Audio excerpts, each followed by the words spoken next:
అది మన చింతు కదా? వేడిలో పడిపోయింది అనుకుంటా. త్వరగా నీళ్లు తీసుకెళ్దాం. అరుణ్ తన దగ్గరున్న బాటిల్ నీళ్లు తీసుకెళ్తాడు.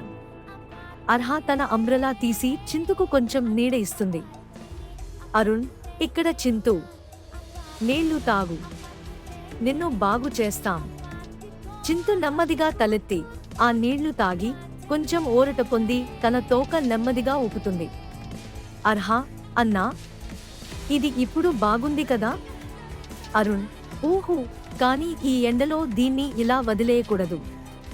దీన్ని చల్లటి చోటకి తీసుకెళ్ళాలి. వాళ్ళు చింతును నెమ్మదిగా తీసుకుని దగ్గర్లో ఉన్న పెద్ద చెట్టు నీడవైపు నడుస్తారు.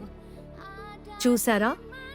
ఒక్క నీటి బాటిల్, ఒక చిన్న ప్రేమతో కూడిన సహాయం ఒక జీవాన్ని కాపాడగలదు. వేసవిలో మూగజీవాలను ఆదుకుందాం.